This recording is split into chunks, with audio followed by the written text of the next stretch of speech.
Пожелавам на всички вас да имате и вие силата да може да помагате във възпитанието на малките дечица, защото те са толкова колкото на родителите им. Първо са деца на Бога, после на родителите си,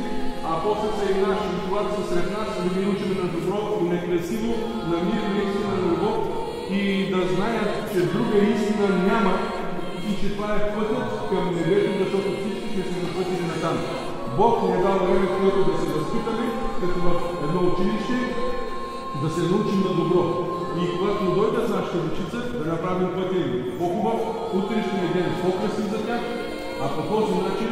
и Църквата Христова, и грижата от небето ще бъде с благословение и Бог ще бъде с нас и на делата ни ще наскори, и на децата ще даде мир, спокойствие, защото всеки един от нас знае, че когато имаме мир от Бога,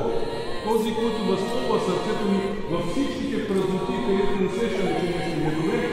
той е този, който ни успокоява, той е този, който ни дава вдъхновение да продължим напред и да се борим с тези ситуации, които не са толкова приятни в живота. Да сте живи, да сте здрави,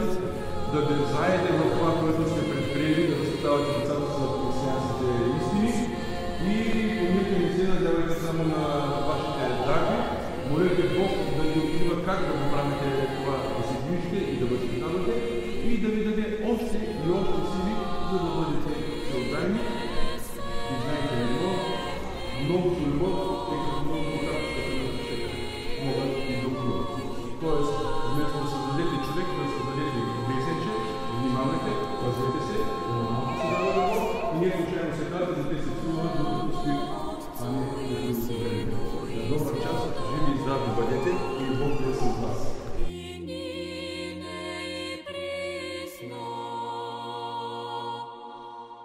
И во